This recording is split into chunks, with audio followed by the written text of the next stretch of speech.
EVM ഡിവൈസുകൾ ഡിഫക്റ്റായി complaint ആയി റീപ്ലേസ്മെന്റ് ചെയ്യേണ്ട സാഹചര്യത്തിൽ ശ്രദ്ധിക്കേണ്ടത് ആക്ച്വൽ പോൾ നടന്നുകൊണ്ടിരിക്കുമ്പോൾ, അതായത് ഡ്യൂറിങ് ആക്ച്വൽ പോളിൽ BUO CUO ഡിഫക്റ്റീവ് ആയാൽ replace entire unit complete set of BU CU VVPAT എന്നുള്ളതാണ്.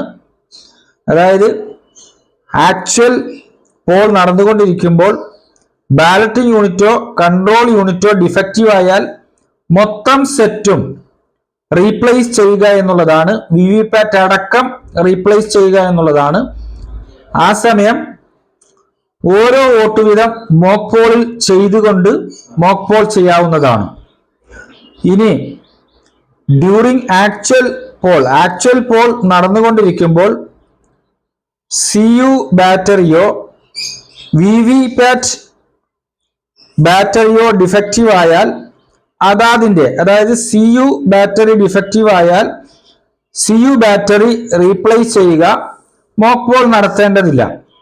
ഇനി ഈ ആക്ച്വൽ പോളിൽ, അതായത് ഡ്യൂറിങ് ആക്ച്വൽ പോളിൽ VVPATന്റെ ബാറ്ററി ഡിഫക്റ്റീവ് ആയാൽ VVPATന്റെ ബാറ്ററി മാത്രം റീപ്ലേസ് ചെയ്യുക, നോ മോക്ക് പോൾ നടത്തേണ്ടതില്ല. അതേസമയം ആക്ച്വൽ പോളിന് മുൻപ്, അതായത് ബിഫോർ ആക്ച്വൽ പോൾ, ആ സമയത്ത് എനി ഡിഫക്റ്റ് ഉണ്ടായിക്കഴിഞ്ഞാൽ ആ ഡിഫക്റ്റീവായ യൂണിറ്റ് മാത്രം റീപ്ലേസ് ചെയ്യുക. അതായത് ആക്ച്വൽ പോളിന് മുൻപാണ്, ആ സമയം ഒരുപക്ഷെ മോക്ക് പോൾ നടന്നുകൊണ്ടിരിക്കുകയായിരിക്കും. എനി ഡിഫക്റ്റ് ഉണ്ടായാൽ ആ ഡിഫക്റ്റീവായ യൂണിറ്റ് മാത്രം റീപ്ലേസ് ചെയ്താൽ മതി.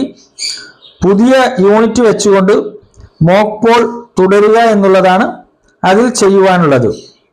ആക്ച്വൽ പോൾ നടന്നുകൊണ്ടിരിക്കുമ്പോഴാണ് എങ്കിൽ ഡിഫക്റ്റീവ് യൂണിറ്റ് പെട്ടിയിൽ വെച്ച് സീൽ ചെയ്ത് സൂക്ഷിക്കുക, റസീഡ് ബാഗ് കേന്ദ്രത്തിൽ തിരികെ ഏൽപ്പിക്കുക വൈകുന്നേരം.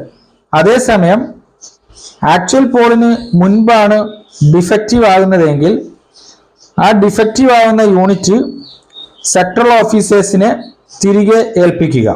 അതോടൊപ്പം പ്രിസൈഡിംഗ് ഓഫീസർ തയ്യാറാക്കേണ്ട ഡിഫക്റ്റീവ് ഡിവൈസുകൾ സംബന്ധിച്ച്, റീപ്ലേസ്മെന്റുകൾ സംബന്ധിച്ചുള്ള റിപ്പോർട്ടുകൾ കൃത്യമായും തയ്യാറാക്കി സൂക്ഷിക്കുക.